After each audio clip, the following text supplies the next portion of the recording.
helping you navigate the rocky path of fulfilling employment. Here's our Career Sherpa, Julie Bauke. Yep, joining me on the AcuteHearingCenters.com hotline each and every Wednesday morning, Julie Bauke. And welcome to the show once again. How's things? So does this make me your work wife, since you said your wife is coming up next? I know. I thought today was Thursday. I really want it to be Thursday. Oh, my gosh. It's been a Wow. rather odd couple of weeks. Yeah, and you're just going to skip right over our day, weren't you? Yeah, I thought I was too.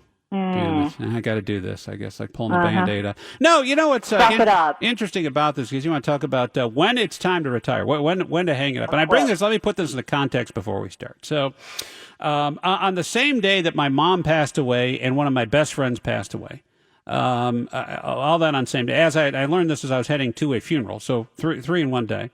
It was the same day, and I was supposed to later that day go to a retirement party for Jeff Henderson. And of 36 years, Jeff Henderson was our news director. And he has probably been planning this for a while, I'm sure. You just don't wake up one day and go, I'm retiring. But I realized I was going to miss his retirement party because of the tragedies that occurred. And I realized at the time, I'm like, man, this, if there's any, I don't want to say silver lining, but if there's any message here, same day that Jeff retired, I lost two people close to me, my mom being the closest, obviously, and going, wow, he's only like 62 years old, which is relatively young. His wife is still working, and going, he's like, you know what, if I'm not going to do this, and he's seen people pass away, and there's been other people gotten sick, and you never know what tomorrow's going to bring. And often we plan and we talk to people like Amy Wagner and Simply Money. Do you have enough money to retire? I mean, how much should you save? What should you have set aside? No one ever knows. And there's always, unless with very few exceptions, people going, yeah, I got more than enough money. A lot of people tend to overwork and take with them money they're never going to spend. Very few people go off on their own terms these days. It seems like most people I know wind up losing their job because of attrition. They're fired, they're laid off, whatever. It seems fewer and fewer people are retiring and going out on their own terms as opposed to we don't need you anymore. And so I guess to bring this thing full circle, Julie Bauke, is there's a lesson in all this is, don't overstay your welcome, but how do you know when it's time to go? How do you make that decision? Money is one thing. That's probably the biggest factor, but there's also the, wow, once I leave, I can't come back thing. Right. And it's really, I think, what holds people back is, of course, the money thing, of course, but beyond that, it's a fear of what's next. It's sometimes the devil that you know, and the devil, even though you hate that devil, is worse than the devil you don't, is worse than not knowing what's next.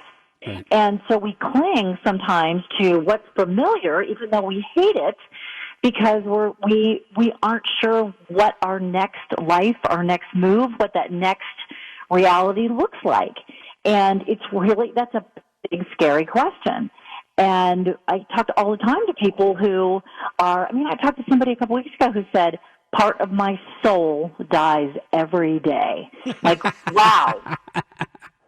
But at the same time, this person was not ready or willing to figure out what was next. And so I think the answer to the question, when is it time to retire, is really the same kinds of answers as when is it time to quit. The thing with retirement, though, is we have that age factor and the kind of stuff where you were talking about, where all of a sudden people our age start dying. Yeah.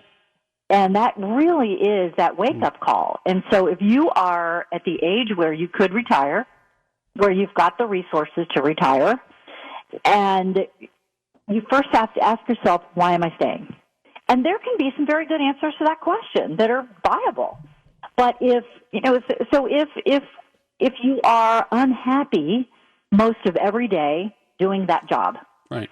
If you spend most of your day unhappy, then that carries over into the evenings when you come home. Yep. And so you're not a bowl of popcorn to be with in the evening. Look around and say, I'm unhappy most of the day, and it's not fixable. In other words, I don't like my boss. I don't like my coworkers. The environment is toxic. Okay, so if you say yes to both of those, you're not using your best skills. In other words, the job or the stuff they're having you do is not the best and highest use of who you are, and maybe the work has become meaningless, and you're not inspired by what the organization does or what your job is supposed to do. And you look around and say, I'm dragging myself here every day. And I think if you can say yes to most of those questions and you are in a position to retire or quit and find something else, the big question, the elephant in the room is why, why are you still there? What are your reasons for still being there? And it's some pretty deep-seated stuff. Mm-hmm.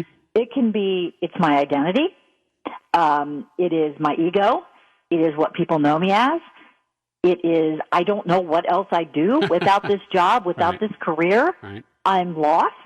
And so that courage to step forward and build something or create your next step or your next life or that next career portfolio, no one ever taught us how to do that.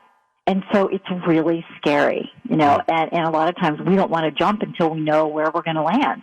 Probably, when you say probably like most of the time, I don't know what the percentages are, it's money, right? It's like I got to keep working because I need the benefits, I need the money. It's like 9 times out of 10 maybe?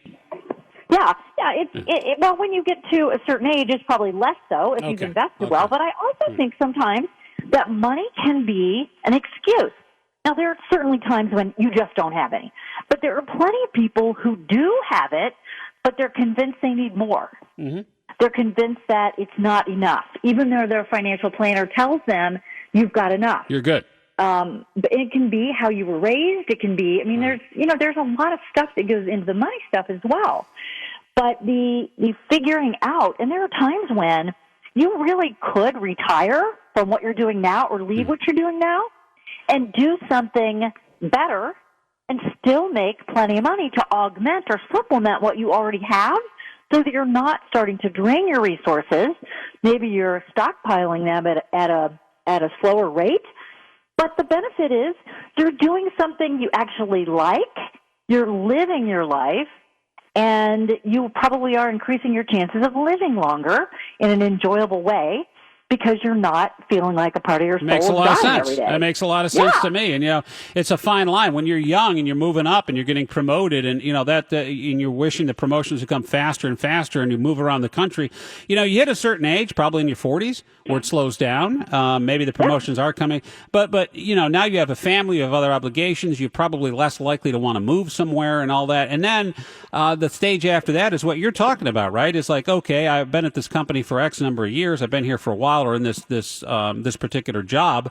Believe it or not, for millennials, the job hopping and disloyalty, which I totally appreciate and understand, to our companies, eventually that slows down too, because you want to put down roots and you're tired of moving all over the place and breaking your what's to try and move up the corporate ladder, and eventually you get to that position you want to go.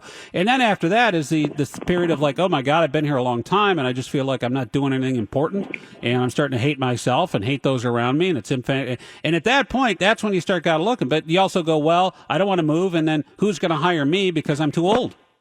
Exactly, and you're not. That's the thing is, and we have a brand new client who's 63 years old. He's like, you know what?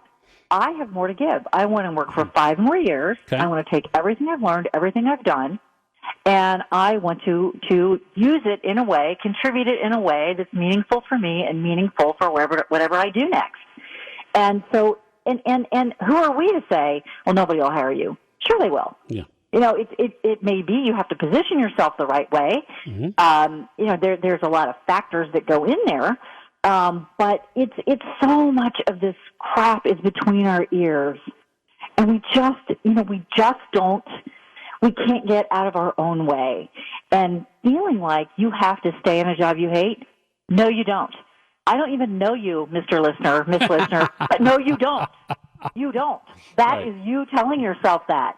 And we are full of excuses for why we have to or why we can't, and it drives me crazy because you have to get over that feeling that you are beholden to a job or an organization. And generally what kicks that free is when they let you go.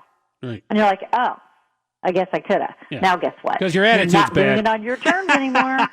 Right. Right. So I guess the lesson here is, how much is enough when it comes to money? If you're still working and for fear that, the economy's going to go south or something like that, those aren't the reasons you're saying. Julie Bauke is our Career Sherpa, and she's available because she's a gun for hire, too, for career coach at The Bauke. That's B-A-U-K, thebaukegroup.com, and she does this each and every Wednesday on the show, a little career tune-up for you there, too. So when are you hanging it up? When it's no longer fun. Is it fun? I've built, it's still fun. I've built a situation where, I can work from anywhere. Which yeah, for no me is kidding. ideal. Where are you today? You're like in Belize? No, I'm in Cincinnati. So I built a situation where I can do that. I highly recommend that for anybody who's especially getting in their late 40s. Really start thinking about when you're in your late 50s, you really aren't going to want to have to be showing up at 8 o'clock every morning somewhere. Right. You just get crabbier and crabbier. Got it. And it's someday I think I'll know. But right now I look and think, okay, so what would I do every day? I can't think of anything I'd rather be doing than what I'm doing. So there's my answer. And so if you're wondering whether this is the time to retire and you have a retired spouse and you've got money and, why wouldn't you? And you're 72. Why wouldn't you? All right, so it's ego in a lot of cases. No question. So basically, what you just said, this is an intervention for Bill Cunningham this morning on the Scott Sloan Show on 700 for heaven's sakes. WW. What would he do? What do you think he'd do if he His retired? wife, Penny's retired. She's in Florida. He's here doing a radio show. Yeah, I think he'd probably just show up and hang around the station anyway. He would be. I don't know. Like Ken Brew. That cranky old guy in his bedroom slippers. Marty's going to do that. Ken Brew's going to do that. Willie's going to do it. Just hang around, drink coffee, talk about how good it was in the old days. Julie, thanks again for the time. We'll talk next week.